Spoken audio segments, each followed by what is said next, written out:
Assalamualaikum warahmatullahi wabarakatuh. Berjumpa kembali di channel Irawan Official. Baiklah, apa kabar Bapak Ibu? Mudah-mudahan selalu diberikan kesehatan oleh Allah Subhanahu wa taala. Baiklah, Bapak Ibu yang baru pertama kali bergabung ke channel Irawan Official, jangan lupa untuk subscribe channel Irawan Official.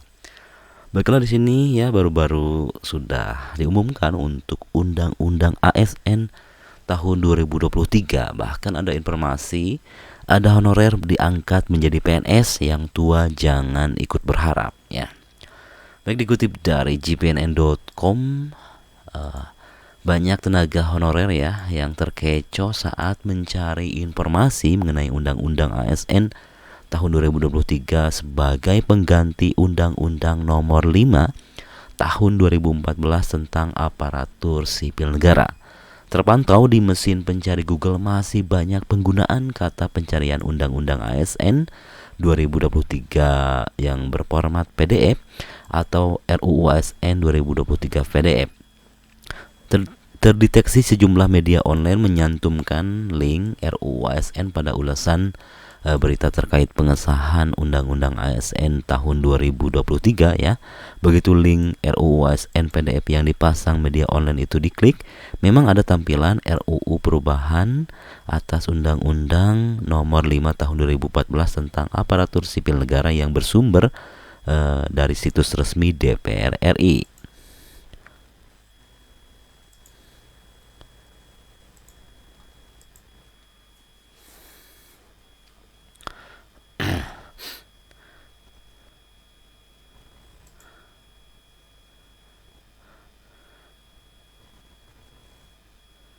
Nah, jika honorer yang membuka link RUU ASN PDF versi lama itu, maka akan terlihat rumusan RUU berupa poin-poin perubahan atas Undang-Undang Nomor 5 Tahun 2014. Salah satu ketentuan di RUU ASN versi lama yakni pasal 131A yang isinya menyangkut nasib para tenaga honorer.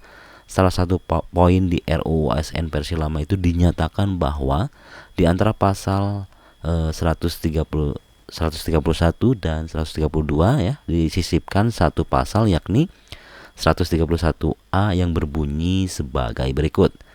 Nah, pasal 131A tenaga honorer pegawai tidak tetap atau pegawai tetap non ASN, pegawai pemerintah non pegawai negeri, dan tenaga kontrak yang bekerja terus-menerus diangkat berdasarkan surat keputusan yang dikeluarkan sampai dengan 15 Januari 2014. Wajib diangkat menjadi PNS secara langsung dengan memperhatikan batas usia pensiun sebagaimana dimaksud dalam pasal 90. Pengangkatan PNS sebagaimana dimaksud pada ayat 1 hanya berdasarkan pada seleksi administrasi berupa verifikasi dan validasi data surat keputusan pengangkatan. Pengangkatan PNS sebagaimana dimaksud pada ayat 1 dilakukan dengan memprioritaskan mereka yang memiliki masa kerja paling lama serta bekerja pada bidang fungsional, administratif, dan pelayanan publik. Untuk pengangkatan PNS sebagaimana dimaksud pada ayat 1 dilakukan dengan mempertimbangkan masa kerja, gaji, ijazah pendidikan terakhir, dan tunjangan yang diperoleh sebelumnya. Nah, untuk yang kelima ya, tenaga honorer pegawai tidak tetap, pegawai tetap non PNS, pegawai pemerintah non pegawai negeri, dan tenaga kontrak diangkat menjadi PNS oleh pemerintah. Dalam hal tenaga honorer yang keenam ya, pegawai tidak tetap, pegawai tetap non PNS, pegawai pemerintah non pegawai negeri, dan tenaga kontrak tidak bersedia diangkat menjadi PNS sebagaimana maksud pada ayat 1, maka diangkat menjadi P3K. Di antara pasal 135 dan pasal 136 disisipkan satu pasal yakni pasal 135A yang berbunyi pengangkatan tenaga honorer pegawai tidak tetap, pegawai tetap non PNS, PNS, pegawai pemerintah non pegawai negeri, dan tenaga kontrak menjadi PNS sebagaimana dimaksud dalam pasal 130A ayat 1 dimulai 6 bulan dan paling lama 5 tahun setelah undang-undang ini diundangkan. Kemudian untuk yang kedua, tenaga honorer pegawai tidak tetap, pegawai tetap non PNS, pegawai pemerintah non pegawai negeri, dan tenaga kontrak yang belum diangkat menjadi PNS sebagaimana dimaksud dalam pasal 131A ayat 1 diberikan gaji paling sedikit sebesar upah minimum provinsi atau kabupaten kota. Nah, pada saat undang-undang ini mulai berlaku, pemerintah tidak diperbolehkan melakukan pengadaan tenaga honorer, pegawai tidak tetap, pegawai tetap non-PNS, pegawai pemerintah non-pegawai negeri, tenaga kontrak, atau pegawai dengan nama lainnya. Nah, setelah melalui serangkaian pembahasan DPR dan pemerintah, usulan dewan yang dituangkan dalam RUU ASN tersebut telah berubah total.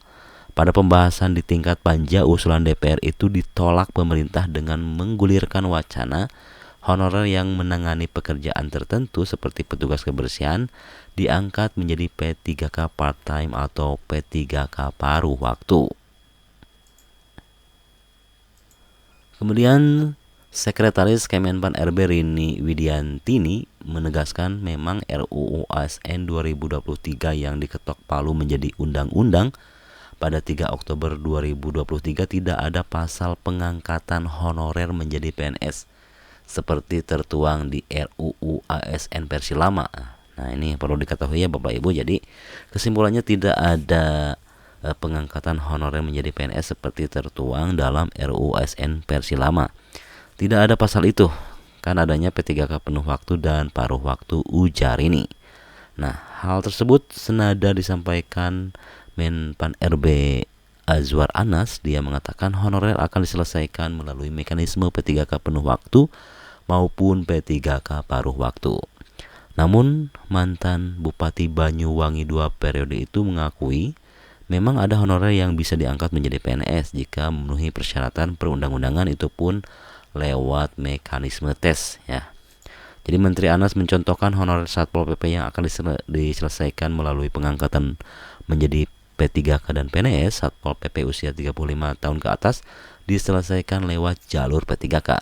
Sedangkan yang di bawah 35 tahun diberikan kesempatan ikut tes CPNS, terang Menteri Anas menjawab jpnn.com ya. Dipastikan juga keberadaan untuk pasal 131A di RUU ASN versi lama tidak ada dalam undang-undang ASN baru.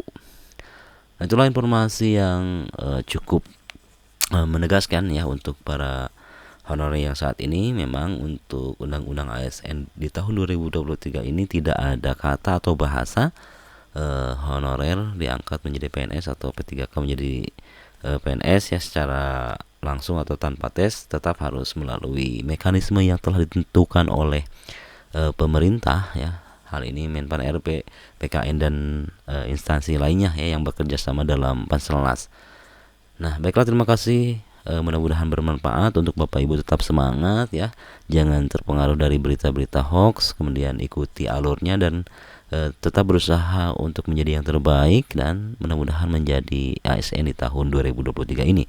Sekian, assalamualaikum warahmatullahi wabarakatuh.